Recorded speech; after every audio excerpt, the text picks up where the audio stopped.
राष्ट्रवादी काँग्रेस शरदचंद्रजी पवार साहेब व महाविकास आघाडीचा उमेदवार या नात्यानं माझ्या प्रचारासाठी मंचावर उपस्थित असलेले राष्ट्रवादी काँग्रेसचे प्रदेशचे अध्यक्ष, माझे मार्गदर्शक आदरणीय जयंतरावजी पाटील साहेब, आपल्या बीड जिल्ह्याचे लोकप्रिय खासदार आदरणीय बजरंग बाप्पा सोनवणे, बीड जिल्ह्याचे निरीक्षक जीवनरावजी गोरे साहेब, माझ्या मार्गदर्शिका उषाताई दराडे, आपल्या केज विधानसभा मतदारसंघाच्या माजी आमदार सौ संगीताताई ठोंबरे, दुसऱ्या माझ्या मार्गदर्शक आदरणीय सुशीलाताई मोराळे, राष्ट्रीय काँग्रेसचे जिल्ह्याचे अध्यक्ष राहुल भैया सोनवणे, माझ्या भगिनी अंजलीताई घाडगे, शिवसेना उबाटा गटाचे जिल्हा प्रमुख रत्नाकरजी शिंदे, सामाजिक न्याय विभागाचे प्रदेश अध्यक्ष पंडितरावजी कांबळे, डॉक्टर नरेंद्रजी काळे, माझे मार्गदर्शक आदरणीय राजेसाहेबजी देशमुख, महिला आघाडीच्या जिल्ह्याच्या अध्यक्षा सौ संजीवनीताई देशमुख, आपल्या केज शहराच्या कर्तव्यदक्ष नगराध्यक्षा सौ सीताताई बनसोडे, मंचावर उपस्थित असलेल्या हेमाताई पिंपळे, राष्ट्रवादी काँग्रेसचे विधानसभा अध्यक्ष सुरेश तात्या पाटील, दुसरे अध्यक्ष तारिक अली उस्मानी, अमरभैया देशमुख, शंकररावजी जाधव, भाई मोहनरावजी गुंडसाहेब, सिद्धार्थजी शिंगारे, माणिकरावजी बावनेसाहेब, मंचावर उपस्थित असलेले सर्व मान्यवर आणि मला या प्रचंड सभेमधून माझ्यासारख्या सर्वसामान्य कार्यकर्त्याला या ठिकाणी आशीर्वाद देण्यासाठी उपस्थित असलेले सर्व मतदार बंधू भगिनी आणि माझ्या तरुण भावांनो,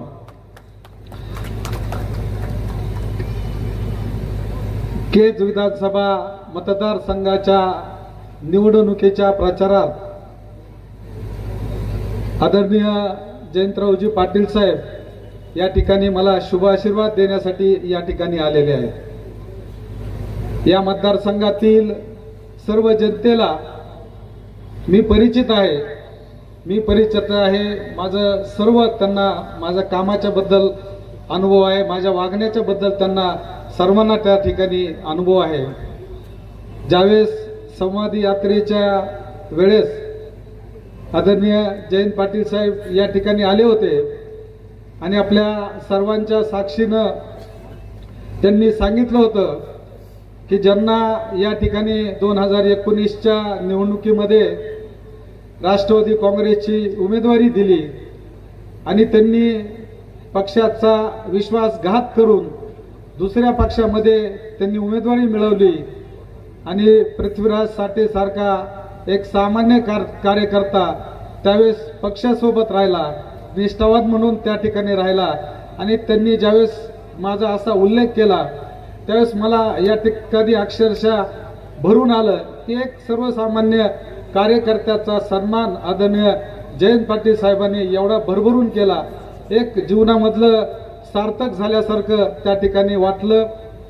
या देशाचे नेते आदरणीय शरदचंद्रजी पवार साहेब, आपल्या सर्वांनाच माहित आहे की गेल्या 5 वर्षामध्ये या राज्यामध्ये ज्या पद्धतीचं राजकारण झालं, पक्ष फोडीचं राजकारण झालं आणि अनेक पक्ष फोडले गेले आणि त्याच्यामध्ये आदरणीय पवार साहेबांचा पक्ष त्या ठिकाणी फोडण्यात आला आणि पवार साहेबांचा पक्ष फुटल्यानंतर आमच्यासारख्या सर्वसामान्य कार्यकर्त्यासमोर एकच विषय होता की काही जरी झालं तर पवार साहेबांच्या सोबत आपल्याला सर्वांना त्या ठिकाणी राहायचंय.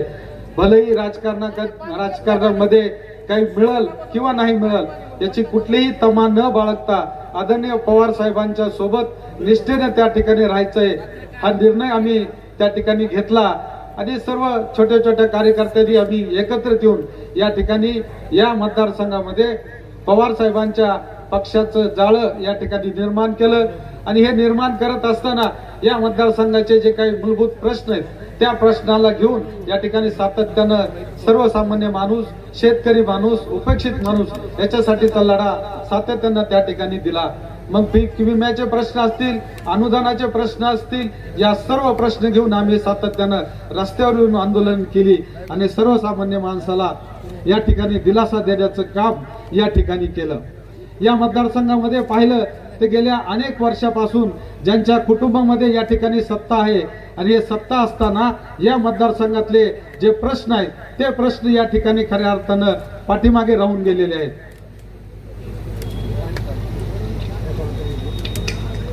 या मतदारसंघामध्ये खऱ्या अर्थानं जो विकास व्हायला पाहिजे होता तो विकास या ठिकाणी झालेला नाही। आज पण या मतदारसंघामध्ये 27 वर्षांमधून या मतदारसंघातली जनता मोठ्या आशेनं त्या कुटुंबाकडे पाहत होत्या, परंतु सर्वसामान्य कुटुंबातून आदरणीय संगीताताई असतील किंवा मी असेल, आम्हाला ज्या वेळेस या ठिकाणी अल्पशी संधी मिळाली त्यावेळेस या मतदारसंघामध्ये काम करत असताना सर्वसामान्य माणूस, उपेक्षित माणूस हा केंद्रबिंदू समजून सातत्यानं या मतदारसंघामध्ये काम करण्याचं या मतदारसंघामध्ये सर्वसामान्य माणसाला आधार देण्याचं त्या ठिकाणी काम केलं। या मतदारसंघामध्ये खऱ्या अर्थानं हा मतदारसंघ राखीव मतदारसंघ आहे आणि या राखीव मतदारसंघामध्ये सर्वसामान्य माणसाचे जे काही विकासाचे प्रश्न आहेत ते प्रश्न या ठिकाणी सोडले गेले नाहीत। मग खऱ्या अर्थानं सिंचनाचा प्रश्न आहे, तरुणांच्या या ठिकाणी रोजगारांचा प्रश्न आहे, महिलांच्या रोजगारांचा प्रश्न आहे। ताईंनी या ठिकाणी बोलत असताना सांगितलं की आपल्या हक्काचं पाणी कृष्णा खोऱ्यातलं 3 TMC पाणी या ठिकाणी आपल्याला मिळालं पाहिजे, याच्यासाठीचा लढा आम्ही सातत्यानं सभागृहामध्ये, सभागृहाच्या बाहेर या ठिकाणी सातत्यानं तो लढा या ठिकाणी उभा केला। कारण आपला हा मतदारसंघ, आपला हा बीड जिल्हा हा नेहमी दुष्काळाच्या छायेमध्ये सापडलेला हा जिल्हा आहे आणि या मतदारसंघाच्या विकासाच्या दृष्टीने जर पाहायचं झालं तर अनेक प्रश्न या ठिकाणी मागे राहून गेलेले आहेत आणि आपण ज्यांना 2019च्या निवडणुकीमध्ये या मतदारसंघातील जनतेनं निवडून दिलं, 2019च्या निवडणुकीमध्ये ज्यांना आमदार म्हणून त्या ठिकाणी काम करण्याची संधी दिली, मी आज मतदारसंघामध्ये गावोगावामध्ये फिरत असताना अनेक लोकांच्या त्या ठिकाणी प्रतिक्रिया मला त्या ठिकाणी ऐकायला मिळाल्या। 2019ची जी निवडणूक झाली आणि त्यावेळेस पासून ज्या बेपत्ता होत्या त्यावेळेस आताच त्या ठिकाणी मतदान मागायला त्या ठिकाणी आलेले आहेत। आम्ही 5 वर्षामध्ये आमचे प्रश्न सांगायचे कुणाकडे, आमचे प्रश्न मांडायचे कुणाकडे, हा अतिशय दुःखदायी प्रकार या ठिकाणी या मतदारसंघाची जनता या ठिकाणी मांडत आहे। आणि आपल्या मतदारसंघामध्ये ज्या पद्धतीनं हा कारभार चालवला जात आहे, ज्यांच्याकडे कुठलं संविधानिक पद नाही असे लोक या ठिकाणी या मतदारसंघाचे कारभारी झालेत आणि सर्वसामान्य माणसाला अतिशय तुच्छतेची, हीनतेची वागणूक त्यांच्या माध्यमातून या ठिकाणी मिळत आहे।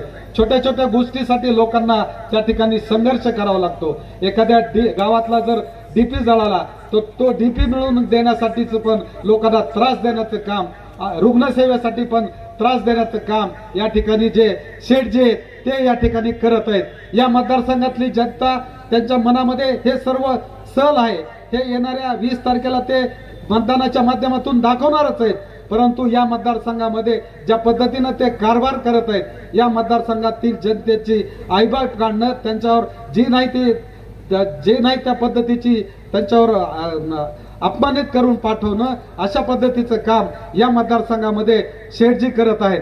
त्यामुळे या मतदारसंघातली जनता हे खऱ्या अर्थानं एक वेगळ्या दडपणाखाली येणाऱ्या काळामध्ये या मतदारसंघातल्या जनतेचा श्वास मोकळा करायचा आहे। सर्वसामान्य माणसाला या ठिकाणी आपला श्वास मोकळा करून आपलं काम मनमोकळेपणाने या ठिकाणी आमदाराला सांगता आलं पाहिजे, अशा पद्धतीचं काम येणाऱ्या काळामध्ये या मतदारसंघामध्ये आपल्याला करायचंय। राहुलभाई यांनी या ठिकाणी बोलत असताना सांगितलं, मी अतिशय सर्वसामान्य कुटुंबातून आलेला एक कार्यकर्ता आहे।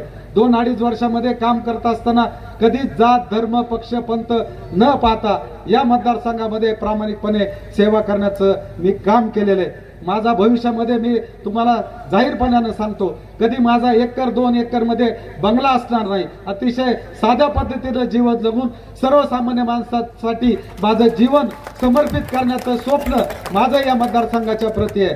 त्यामुळे येणाऱ्या काळामध्ये ज्या पद्धतीचं या मतदारसंघाचं स्वप्न आहे, जे मतदारसंघामधले राहिलेले जे काही प्रश्न आहेत ते येणाऱ्या काळामध्ये पूर्ण करण्यासाठी येणाऱ्या काळामध्ये आपल्याला सर्वांना या ठिकाणी आवर्जून काम करायचं आहे.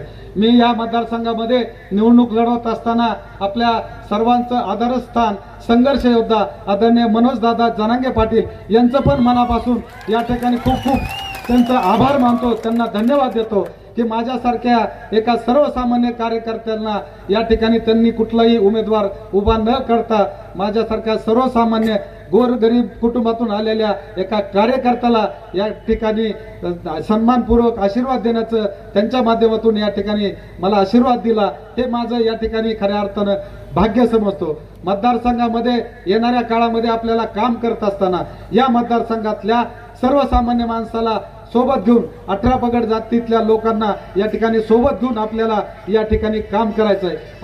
आमचा पक्ष हा धर्मनिरपेक्ष असणारा पक्ष आहे, कधीच जाती धर्मामध्ये कधी तेढ निर्माण करणारा नाही. आज आपण पाहतो की जाती जातीमध्ये धर्मामध्ये या ठिकाणी त्यांच्याबद्दल बोलून समाजामध्ये एक वेगळं वातावरण निर्माण करण्याचं काम ज्या पद्धतीनं महायुती सरकार करत आहे, त्यामुळे येणाऱ्या काळामध्ये आपल्याला या मतदारसंघामध्ये काम करत असताना एक चांगलं काम करायचंय. सर्वसामान्य माणसाला सोबत घेऊन हातात हात घालून या मतदारसंघाचा सर्वांगीण विकास करायचा आहे. हा विश्वास मला या ठिकाणी निवडणूक लढवताना हा शब्द या माझ्या मनामध्ये आहे. त्यामुळे मतदारसंघामधलं येणाऱ्या काळामध्ये सर्व काम आपल्याला करायचं आहे, पण या मतदारसंघातली जे हुकुमशाही आहे, जी दडपशाही, हे संपूर्ण नष्ट करायची, हे या ठिकाणी आवर्जून मला या ठिकाणी आपल्याला सांगायचंय. आणि मोकळा श्वास या मतदारसंघातल्या जनतेला मिळवून द्यायचा आहे. येणाऱ्या काळामध्ये आपला मान, आपला स्वाभिमान हे अबाधित ठेवून आपल्याला येणाऱ्या काळामध्ये आपला स्वाभिमान राखण्याचं काम, आपल्याला सन्मान देण्याचं काम हे माझ्या माध्यमातून करण्याचं प्रामाणिक वचन या बैठकीच्या या सभेच्या माध्यमातून मी आपल्याला या ठिकाणी देतो. आणि मी या ठिकाणी देवीचा भक्त आहे, आई योगेश्वरी देवीचा भक्त आहे. येणाऱ्या काळामध्ये काम करत असताना कधीही जात धर्म पक्ष न पाहता सर्वसामान्य माणूस माता भगिनी हा केंद्रबिंदू समजून येणाऱ्या काळामध्ये चांगलं काम करून दाखवेल. इतर मतदारसंघाला पण हेवा वाटेल की केज मतदारसंघातला जो आमदार आहे हो प्रामाणिक आहे, सर्वसामान्य माणसाचा आवाज आहे. अशा पद्धतीचं काम येणाऱ्या काळामध्ये या मतदारसंघामध्ये करू आणि या मतदारसंघातले जे काही प्रश्न राहिले ते सभागृहामध्ये मांडून त्याला या ठिकाणी न्याय मिळवून देण्याचं काम या मतदारसंघामध्ये करू,